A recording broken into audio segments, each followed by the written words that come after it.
The salvage yards never slept. Massive arms of metal and light stretched across the darkness of space, pulling broken ships apart piece by piece. Station Omega-12 hung in the void like a spider in its web, and the workers who lived there were like small insects, moving through tunnels and chambers that smelled of oil and burnt metal. Park wiped the sweat from his face and looked at the clock on the wall. 3 more hours until his shift ended. His back hurt. His hands were rough and from years of cutting apart dead ships, but he did not complain. The money he earned here went back to his family on a small colony near Earth. His mother was sick. His younger brother was still in school. They needed him. He walked through the salvage yard, past mountains of broken metal and piles of strange alien parts. The other workers moved around him, most of them aliens of different kinds. They were tall with 4 arms, and they owned most of the salvage business. They looked like insects and worked as supervisors. Humans were at the bottom. They did the hard work that nobody else wanted to do. Did not mind. He liked working alone in the quiet corners of the yard, away from the noise and the shouting. That was how he found the ship. It was hidden behind a wall of scrap metal, pushed into a dark corner like something forgotten. The ship was small, maybe big enough for 1 or 2 people. Its surface was smooth and dark, like black glass, and strange marks covered its sides. Had never seen anything like it. He touched the surface. It was cold, but something about it felt alive. "What are you doing back here?" Turned around. Stood behind him, all 4 arms crossed over his chest. The merchant had pale blue skin and small black eyes that always looked hungry for profit. "I found the ship," said. "What is it?" Looked at the vessel and laughed. "That thing, it has been here for years. Nobody knows where it came from. The Galactic Registry has no record of it, probably from some dead civilization that nobody remembers." "It looks old," said. "Very old." "Old and useless," said. "The metal is strange. Our machines cannot cut it properly. It is worth nothing." Looked at the ship again. Something pulled at him, like a voice calling from very far away. He did not understand it, but he could not ignore it either. "How much do you want for it?" he asked. Stared at him. Then he laughed again, louder this time. "You want to buy this garbage? What would a human do with alien junk?" "How much?" asked again. Thought for a moment. His eyes became sharp with amusement. 3 days of your wages, that is my price." It was a lot of money. Thought about his mother, his brother, the bills that never stopped coming. But the ship called to him. He did not know why, but he knew he had to have it. "I will pay," he said. Took his money and walked away, still laughing. Word spread quickly through the salvage yard. By the end of the day, everyone knew that the human worker had bought a worthless alien ship for 3 days of his pay. "You are a fool," said supervisor. This voice clicked and buzzed like an angry insect. "That ship will never fly. It will never be worth anything. You wasted your money on a dream." Did not answer. He just kept working until his shift ended. When the lights in the yard grew dim, went a find. She ran a small repair shop in the lower levels of the station, a place where humans and other minor species could get their machines fixed without paying the high prices of the workshops. Was under a broken engine when arrived. Only her legs were visible, sticking out from beneath the metal. She was cursing in Korean, and the sound made smile for the first time that day. He called. She slid out from under the engine. Her face was covered in grease, and her dark hair was tied back in a messy knot. She was 29 years old, 5 years younger than, and she had the sharpest tongue on the entire station. She said, "I heard about your purchase. Everyone is saying you finally lost your mind." "I need your help," he said. "I need to move the ship to your shop." Stood up and wiped her hands on a dirty cloth. "You want me to help you move garbage?" "You owe me a favor," said quietly, "from 5 years ago." His expression changed. 5 years ago had saved her shop from being shut down by lying to an inspector. He had never asked for anything in return, until now. She sighed, "Fine, but after this we are even." They worked through the night, using small transport vehicle to drag the alien ship through the back tunnels of the station. It was hard work, and the ship was heavier than it looked. But finally, as the station's artificial sun began to glow, they got it into its workshop. The ship sat in the middle of the room, dark and silent. In the light could see more details. The marks on its surface were not random. They formed patterns, like writing in a language he could not read. So said, "What now?" Walked around the ship, looking for a door or a hatch. He found a seam in the surface, almost invisible, and pressed his hand against it. The ship opened. A soft hiss of air escaped, and a section of the wall slid back to reveal the inside, and looked at each other, then stepped forward to see. The interior of the ship was covered in crystals. They grew from the walls, the floor, the ceiling like flowers made of glass, and they were glowing. Soft, pale light pulsed through them, slow and steady, like the beating of a heart. "What is this?" whispered. Reached out and touched one of the crystals. It was warm under his fingers. The moment his skin made contact, the glow grew brighter. The patterns on the walls began to move, flowing like water. Then a voice spoke. It did not come from any speaker. It did not come from anywhere at all. It simply appeared inside's mind, clear and calm and very, very old. "You have woken me," the voice said. "After so many years of darkness, you have woken me. I have waited for someone like you. Tell me, child of Earth, what is your name?" Stood frozen. Beside him had gone pale. The crystals pulsed around them, and the ancient ship waited for an answer. The salvage workers had called it garbage.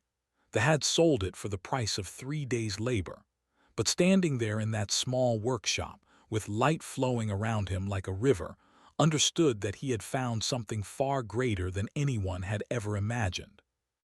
He opened his mouth to speak, and in that moment everything changed. His heart was beating so fast he could feel it in his throat. The voice in his mind waited, patient and calm, like it had been waiting for thousands of years, because it had.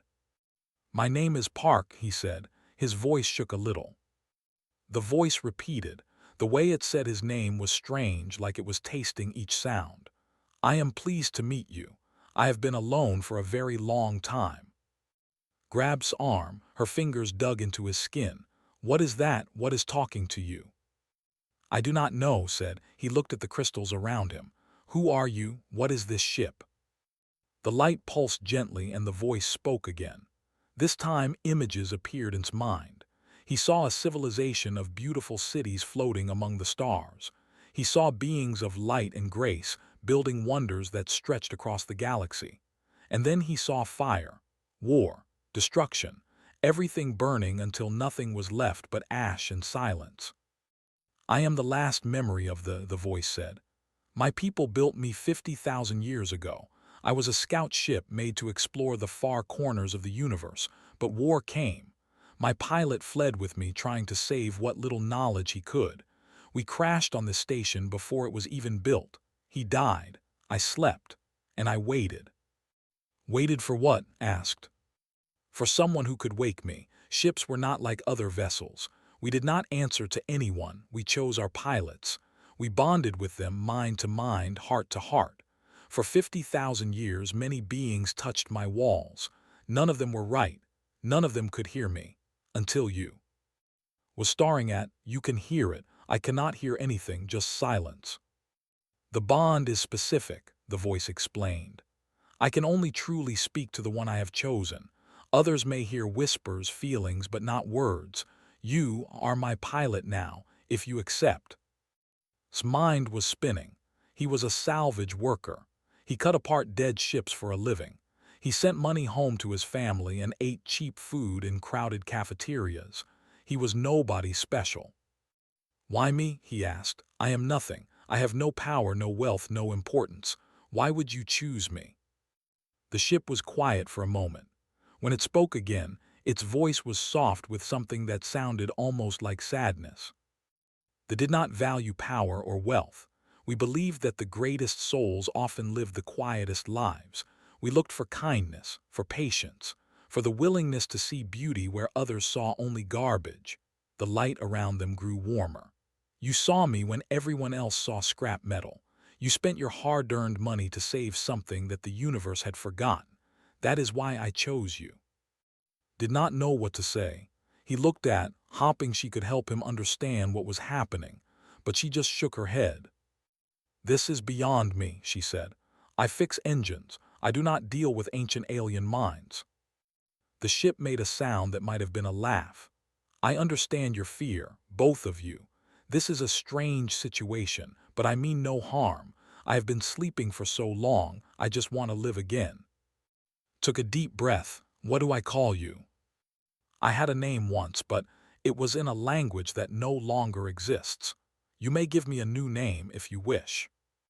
Thought about it. He thought about the way the crystals glowed, like stars scattered across a dark sky.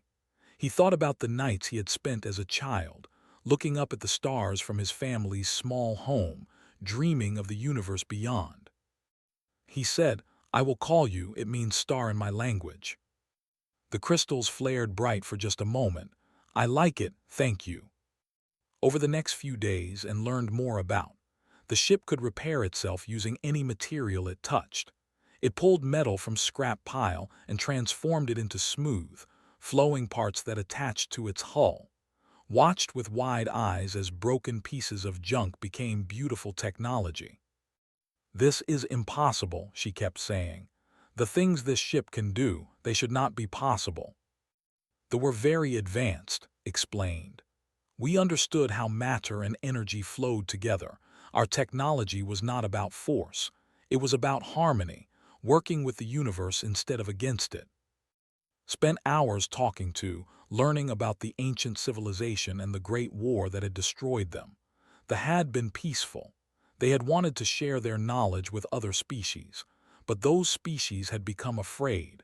They had seen this power and decided it was a threat, so they had united and attacked. They called it a war, but it was not a war, said. It was murder. We did not fight back. We did not believe in violence, and so we died. I am sorry, said. It felt like such a small thing to say, but he meant it. Thank you, it was long ago, but the pain remains.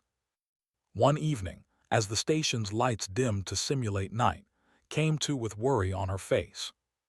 We have a problem, she said. Has been asking questions.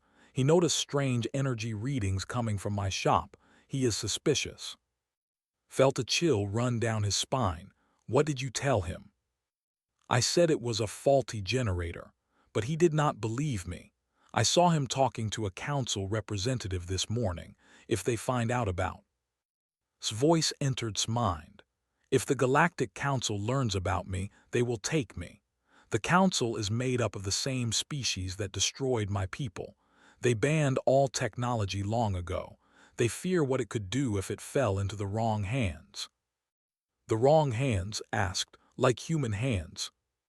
Humans are considered a minor species by the council. Young, unimportant. They would never allow a human to possess technology. They would arrest you and take me apart piece by piece to study. Sat down heavily on a crate. So what do we do? Looked at glowing crystals. He thought about his life before this moment, the endless days of work, the feeling that nothing would ever change. And now here he was, bonded to an ancient alien ship, hunted by forces he did not understand. Part of him wanted to run away, to give to the council and go back to his simple life. But another part of him, a part that had been sleeping for a very long time, refused to give up. We hide, he said. We stay quiet and we wait, and we prepare for whatever comes next. Nodded slowly.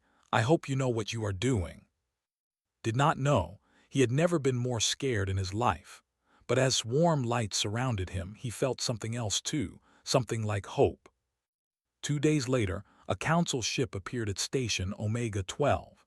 Its silver hull gleamed against the darkness of space, and every worker on the station stopped to watch it arrive. The hunt had begun. The council ship was called the Silver Voice, and it carried of the.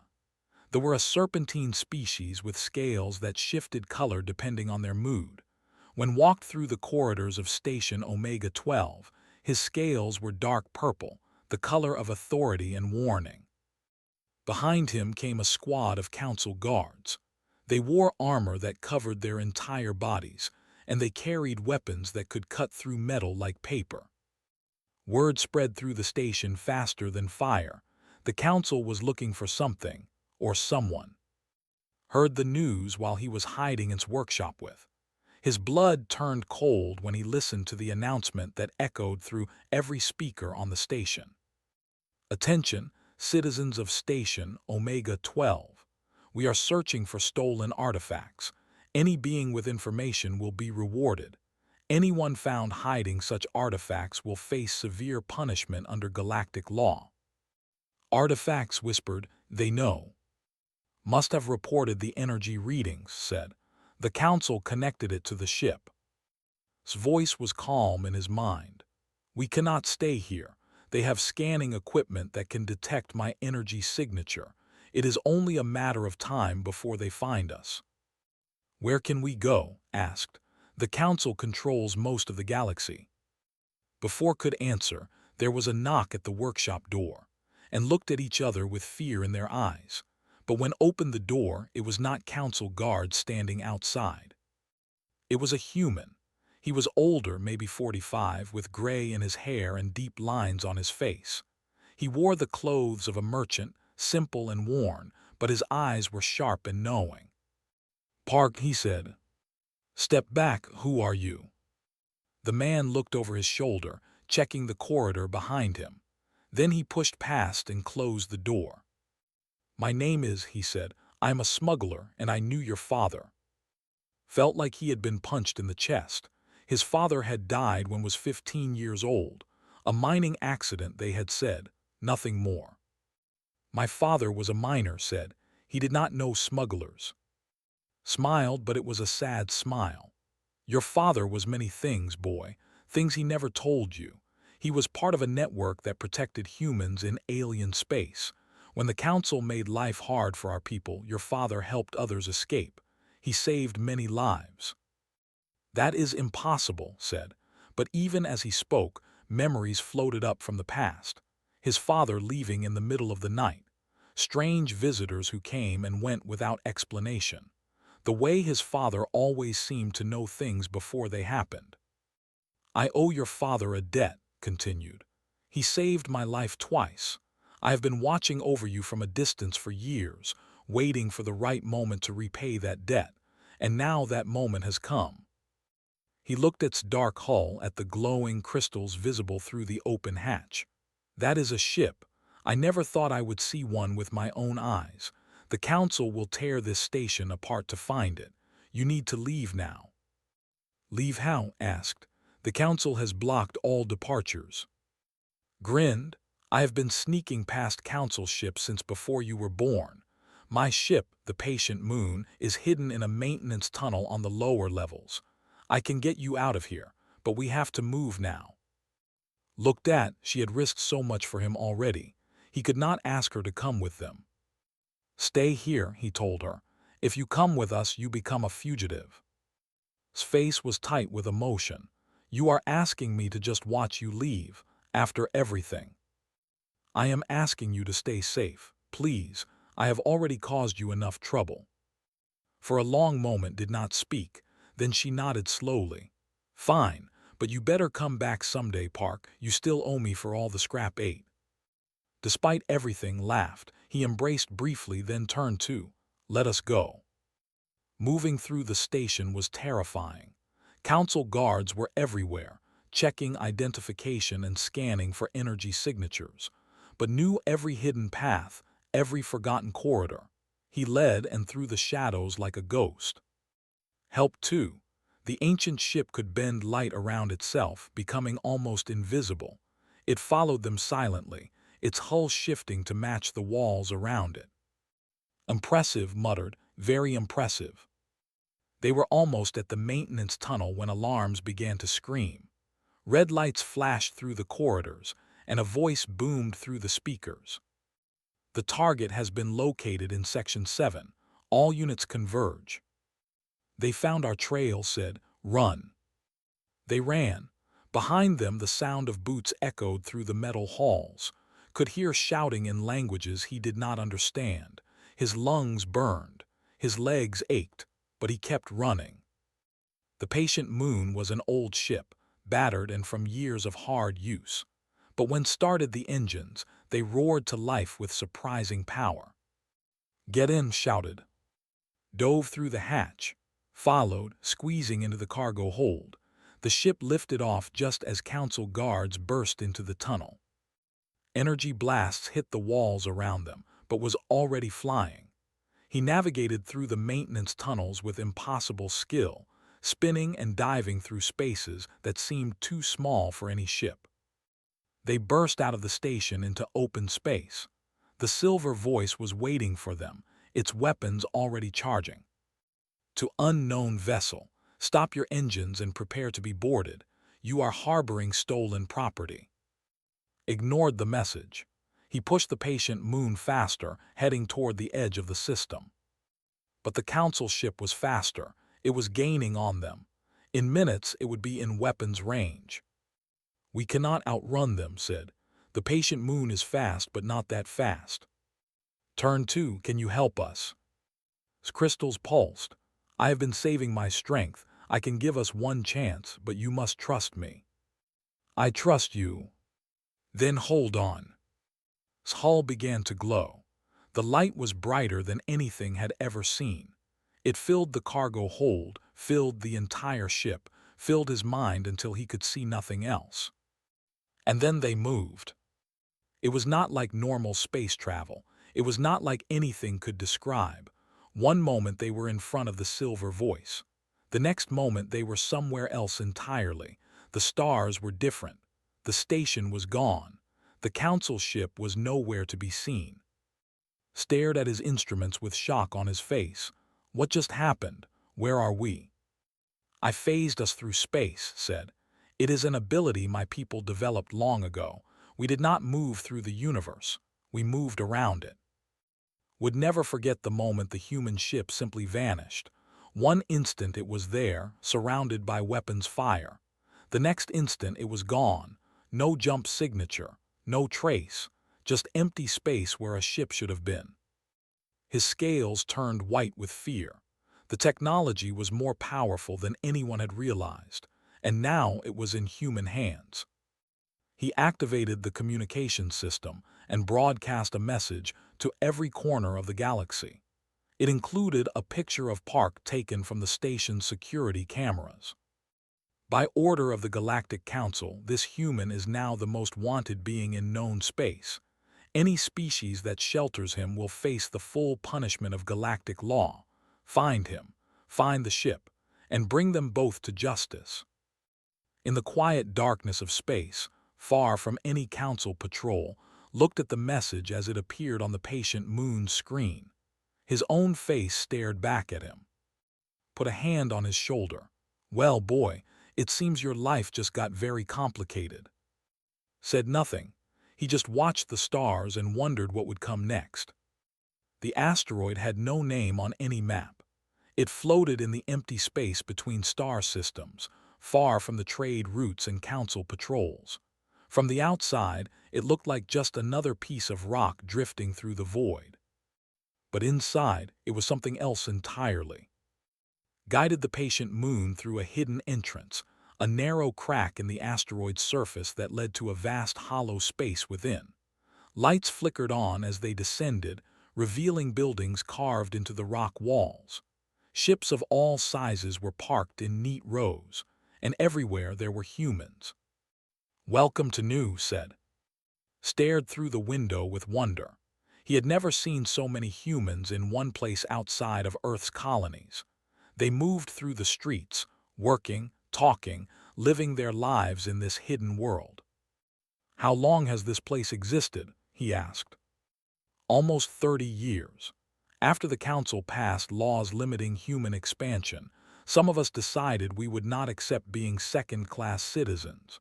We built this place, piece by piece, in a corner of space nobody cared about. The patient moon landed on a platform near the center of the colony. When stepped outside, he was met by a crowd of curious faces. They had heard about the fugitive human with the alien ship. News traveled fast, even to hidden places. A path opened through the crowd, and a woman walked forward. She was older, perhaps 52, with short gray hair and a face marked by years of hard decisions. She moved with the confidence of someone who was used to being obeyed. "I am," she said. Her voice was strong and clear. "I lead this community. You must be Park." "I am," said. "Thank you for allowing us to come here." Did not smile. "I have not decided if I will allow you to stay. Vouched for you, but bringing the council's attention to our doorstep is a dangerous thing. I did not mean to cause trouble. Trouble follows you whether you mean it or not." She looked past him who had emerged from the patient moon and now sat quietly on the landing platform. "So that is the ship.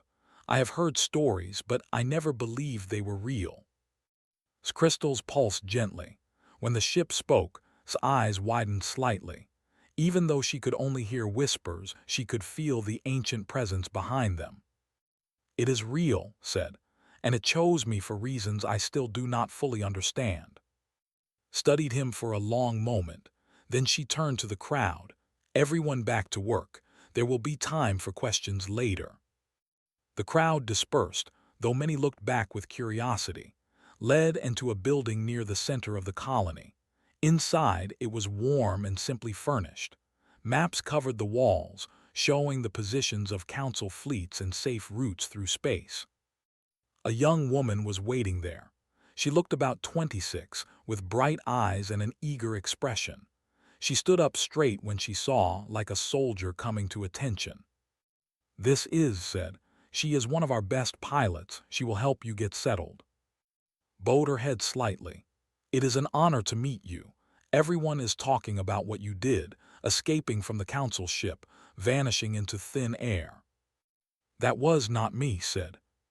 "But you are the one chose. That makes you special." Did not feel special. He felt tired and scared and very far from home, but he did not say that. Over the next few days, learned more about New and the people who lived there.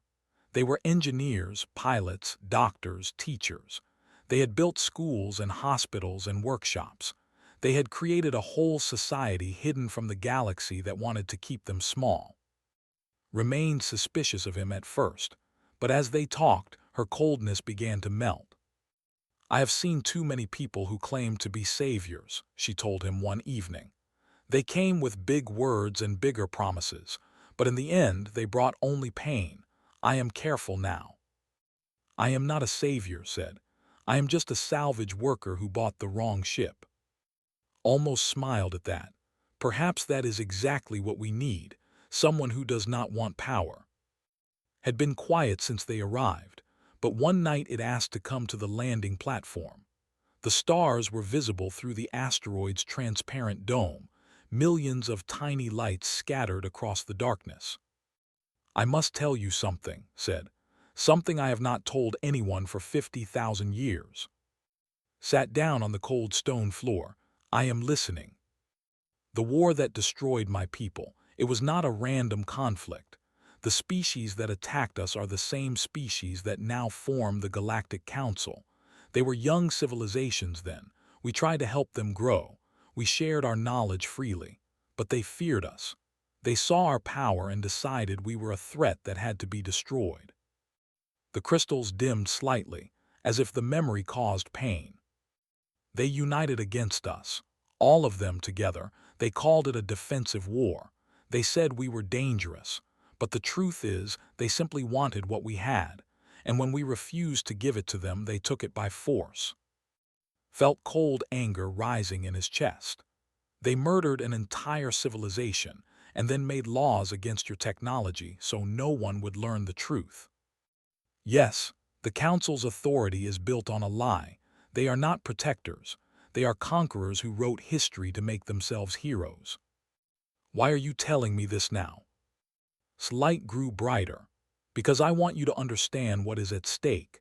If the galaxy learns the truth about everything changes. The Council loses its power.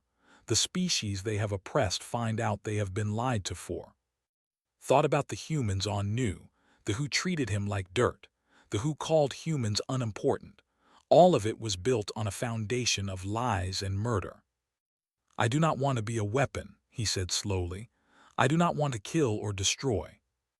I know, neither did my people, that is why we lost. But what if there was another way? Stood up. His mind was racing. What if we do not fight them with weapons? What if we fight them with truth? What do you mean? The Council's power comes from their version of history. What if we showed everyone the real history? What if we broadcast the truth to every corner of the galaxy? Was silent for a long moment. When it spoke again, there was something new in its voice, something like hope. The Galactic Communication Hub. It is a massive station at the center of known space. Every species uses it to share information. If we could reach it, if we could broadcast the truth from there, everyone would hear it. Can we do that? It would be dangerous. The hub is heavily guarded, and reaching it would require everything I have. Nodded slowly. Then we have a plan. He went to that night and told her everything. About the Council's genocide, about his idea to broadcast the truth. She listened without interrupting. When he finished, she was quiet for a long time. If you fail, the Council will destroy all of us, she finally said.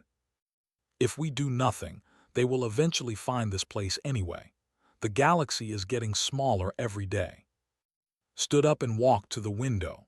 She looked out at her colony, at the people who had trusted her to keep them safe. You are right, she said. We cannot hide forever, and perhaps it is time to stop hiding. She turned back to face him. I will help you, Nu will help you, but you have to promise me something. Anything. Promise me that whatever happens, you will not give up.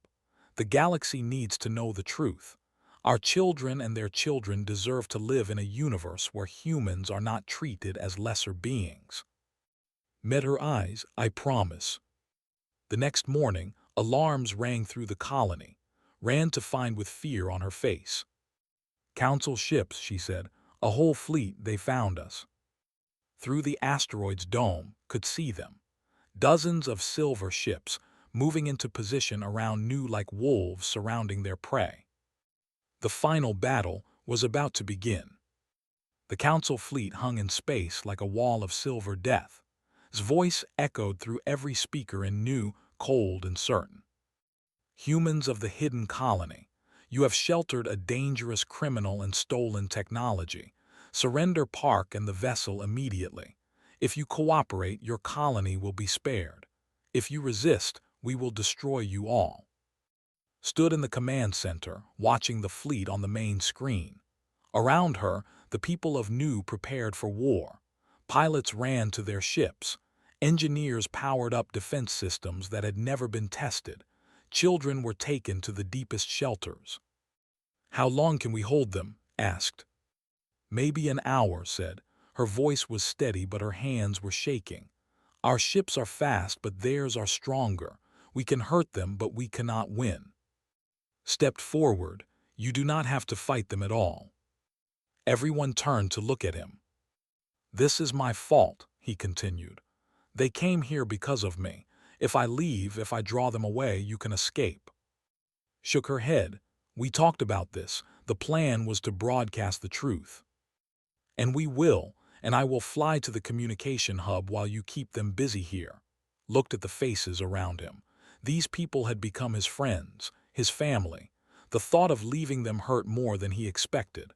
Once the truth is out, it does not matter what happens to me. The Council cannot put the secret back. You will never make it alone, said. The hub is on the other side of the galaxy. Even with abilities, the Council will track you. That is a risk I have to take. Silence filled the room, then walked to and put her hands on his shoulders. You are brave, Park. Your father would be proud. The mention of his father made his chest tight.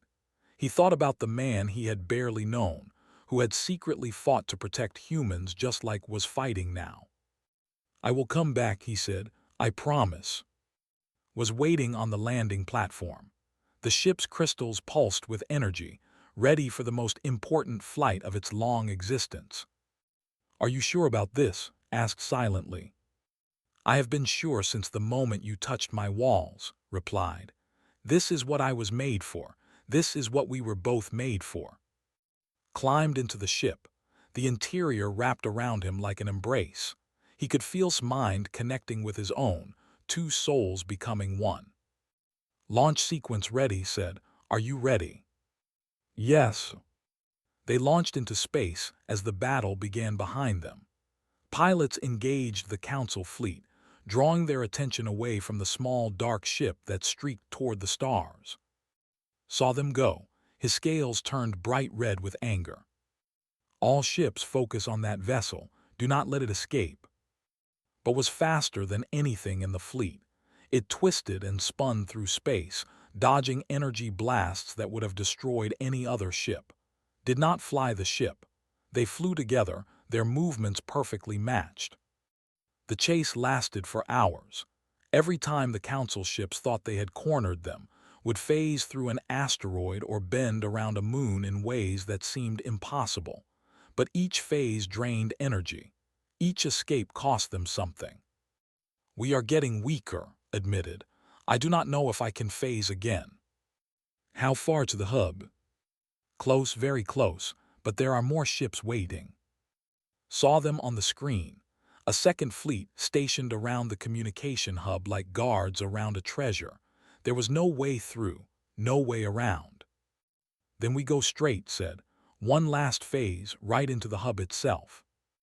"If I do that, I may not survive. The energy required." "I know," his voice was quiet but firm. "I know what I am asking, but this is bigger than both of us. This is about truth, about justice, about 50,000 years of lies finally being exposed." Was silent for a long moment. When it spoke again, its voice was filled with something had never heard before. Peace. "For 50,000 years I dreamed of this moment, a chance to tell our story, to let the galaxy know that my people existed, that we loved, that we built beautiful things before we were destroyed. I thought I would have to fight for it, but you showed me another way." The crystals glowed brighter than they had ever glowed before. Thank you for giving me a pilot worth dying for." "Thank you for choosing me," whispered. They flew toward the fleet. Energy blasts filled the space around them. Alarms screamed warnings. The hull began to crack, but kept going, gathering every last bit of power for one final phase. The world dissolved into light. When reality returned, they were inside the communication hub. The massive station stretched around them, filled with machinery that connected every civilization in the galaxy. Workers of a dozen species stared in shock at the ship that had simply appeared in their midst. His voice was weak now, barely a whisper. "The broadcast system, connect me to it, hurry." Ran to the central console. His fingers flew across the controls. He did not know the language but guided him, showing him what to do. "I am in," said, "broadcasting now." The truth poured out across the galaxy. Images of the civilization, records of the war, evidence of the genocide. Every species saw it. Every being with access to the network witnessed the moment when the Council's lies came crashing down. On 100 worlds, leaders stopped what they were doing to watch. On 1,000 ships, crews gathered around screens with shock on their faces.